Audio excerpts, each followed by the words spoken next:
आई, जिन्होंने यहां लोकतंत्र को खरीदा। राहुल गांधी, राहुल गांधी। दोस्तों, राहुल गांधी जी आपके बीच में हैं, जिनका आपको इंतजार था। दो नारे मेरे साथ लगाएंगे। राहुल गांधी, राहुल गांधी। एक बार और हाथ उठाकर जोर से, राहुल गांधी। मल्लिकार्जुन खड़गे, श्रीमती सोनिया गांधी, श्रीमती प्रियंका गांधी। बहुत बहुत शुक्रिया। सुकू जी, आप कंटिन्यू करिए, मैं माफी चाहूंगा खलल के लिए। जिस लोकतंत्र में वोट की ताकत को कांग्रेस पार्टी ने संरक्षण दिया, उस लोकतंत्र को खरीदने की किसी पार्टी ने कोशिश की है तो वो भारतीय जनता पार्टी है। उस लोकतंत्र में वोट की ताकत को कमजोर करने की किसी ने कोशिश की है और वोट की ताकत को कमजोर करने की किसी ने कोशिश की, वो भारतीय जनता पार्टी है। माननीय श्री राहुल गांधी जी ने जब वोट चोर गद्दी छोड़ का नारा दिया था, ये सिर्फ उस हिंदुस्तान की जनता के लिए दिया था जहां वोट की चोरी करके लोकतंत्र को खरीद करके सरकारें बनाई जाती है। आज इस महारैली में आने पर मैं देश के पूरे कार्यकर्ताओं का एक बार फिर तहे दिल से अभिनंदन करता हूं, जय हिंद कहता हूं। और इस ताकत के बल पर हम इस लोकतंत्र को बचाएंगे। और जो राहुल गांधी जी ने आह्वान किया है वोट छोड़ गद्दी छोड़ का, राहुल गांधी जी के साथ कंधे से कंधा मिलाकर चलेंगे। जय हिंद, जय जय भारत।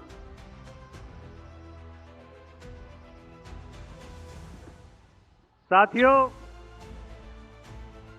जैसा राहुल जी जब आए तो वो देख रहे थे, ये लगभग 6 करोड़ 5 करोड़ से अधिक हिंदुस्तान के लोगों के दस्तखत हैं वोट चोरी के खिलाफ, जो गवाह हैं कि ये सरकार लोगों की वोट से चुनकर नहीं आई, चोरी से बनकर आई है। और अब एक ऐसे नौजवान जो गरीब आदिवासियों की आवाज पूरे देश में बुलंद करते, अखिल भारतीय आदिवासी कांग्रेस के अध्यक्ष विक्रांत भूरिया जी, मैं उन्हें दरख्वास्त करूंगा कि वो आएं और संक्षिप्त में अपनी बात कहें।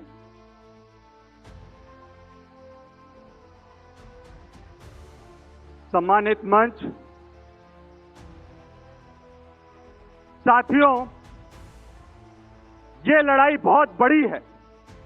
ये आपकी और मेरे से ज्यादा बड़ी लड़ाई है।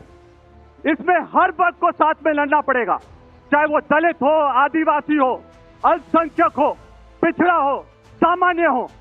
और ये वोट चोरी की लड़ाई सिर्फ वोटों की लड़ाई नहीं है।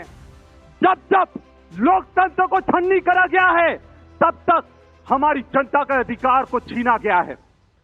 और ये लड़ाई हमें मिलकर लड़ना पड़ेगी, क्योंकि एक आदिवासी होने के नाते मैं अपनी पीड़ा बोलता हूं कि आज सबसे ज्यादा इस देश में किसी का शोषण हो रहा है तो हम आदिवासियों का हो रहा है। हम वनवासी नहीं हैं, राहुल जी ने कहा था, हम वनवासी नहीं हैं, हम आदिवासी हैं, इस देश के मूल निवासी हैं। और हम लड़ेंगे आखिरी दम तक। मेरे मंच पर राहुल जी बैठे हैं, हम सब लोग पूरी ताकत उनको देने के लिए आए हैं।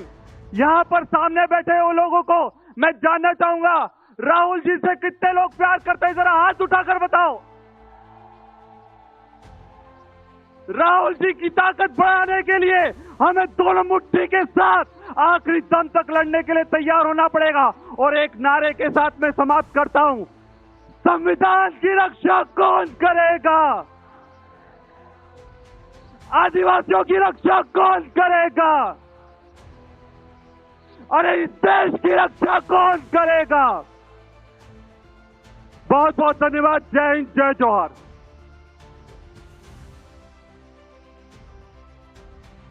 साथियों, आपके जोश के लिए, आपके जज्बे के लिए, आपके धैर्य के लिए आप सबका बहुत बहुत शुक्रिया खड़गे जी और राहुल जी की ओर से। मैं अब अनुरोध करूंगा, तेलंगाना में जब कांग्रेस पार्टी ने एक नया इतिहास रचा तो एक नौजवान के हाथों में तेलंगाना प्रदेश की कमान आई। तेलंगाना के युवा मुख्यमंत्री हमारे साथी रेवंत रेड्डी जी से कि वो आए और अपनी बात कहें।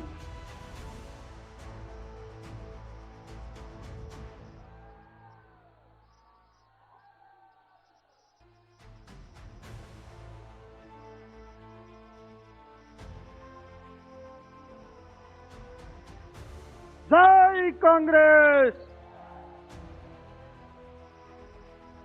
मोदी तक पहुंचना है आपकी आवाज, नींद से उड़ना है। जय कांग्रेस। धन्यवाद मित्रों।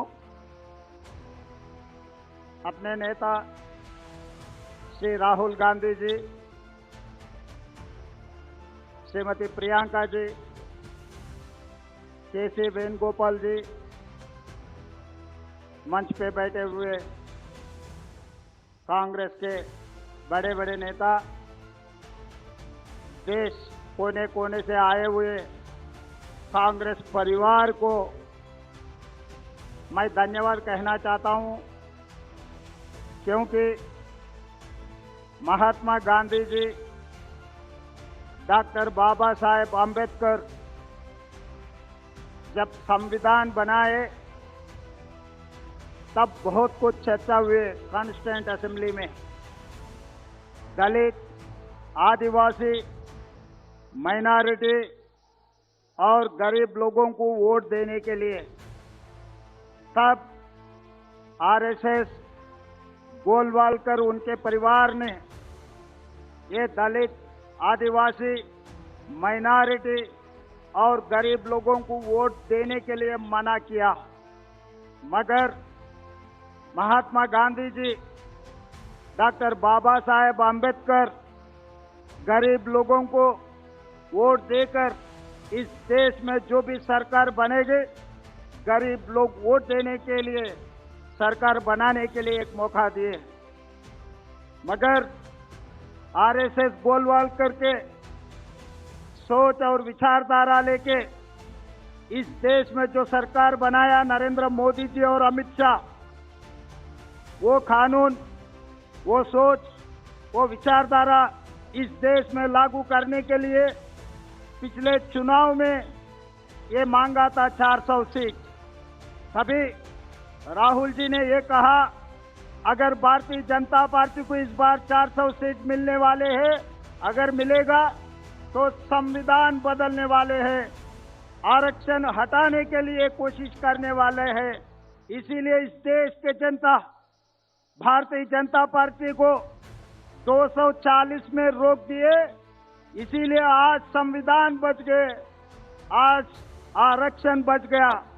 इसीलिए आज ये लोग ये कोशिश कर रहे हैं, जब 400 सीट नहीं मिला, सर के नाम पे, एसआईआर के नाम पे, वोट चोरी के नाम पे ये दलित, आदिवासी, माइनॉरिटी और गरीब लोगों का वोट निकालने में लग गए।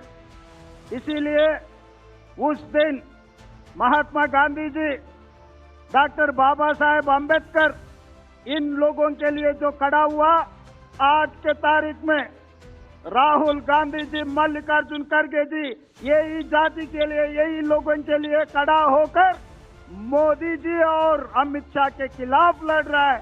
जो आरएसएस, जो गोलवालकर के जो सोच है, जो विचारधारा है, हराने के लिए आज रामलीला मैदान में हम लोग सब इकट्ठा हुए। इसीलिए भाई बहन, ये चुनाव नहीं है, ये समस्या कांग्रेस के नहीं है, ये समस्या है इस देश के। इस देश में जो गरीब लोग हैं, इस देश में जो दलित है, जो आदिवासी है, जो माइनॉरिटी है, ये देश समस्या के लिए राहुल गांधी जी ने खड़ा होकर मोदी जी के खिलाफ लड़ रहे। हम लोग राहुल भैया को हम लोग मजबूत करना है। इस जंग में, इस लड़ाई में राहुल जी को इस बार इस देश ने जिताना है, नहीं है तो गरीब लोगों को वोट हक छीन लेने वाले। अगर एक बार उनका नाम वोटर लिस्ट से निकल गए, उसके बाद आधार कार्ड निकलने वाले, उसके बाद रेशन कार्ड निकालने वाले हैं, उसके बाद उनका जमीन जायदाद खींच लेने वाले हैं। इस देश में जो मूलवासी आदिवासी है उन लोग सब कुछ खो जाएंगे। इसीलिए हम लोग सब इकट्ठा होकर राहुल जी के तरफ से, राहुल जी सिपाही बनकर मोदी के खिलाफ लड़ना है। तेलंगाना की तरफ से हम लोग हाजिर हैं। आप लोग तैयार हैं? तैयार है? तैयार है? जिसने भी तैयार है हाथ उठाओ। जय कांग्रेस, जय राहुल गांधी। धन्यवाद मित्रों।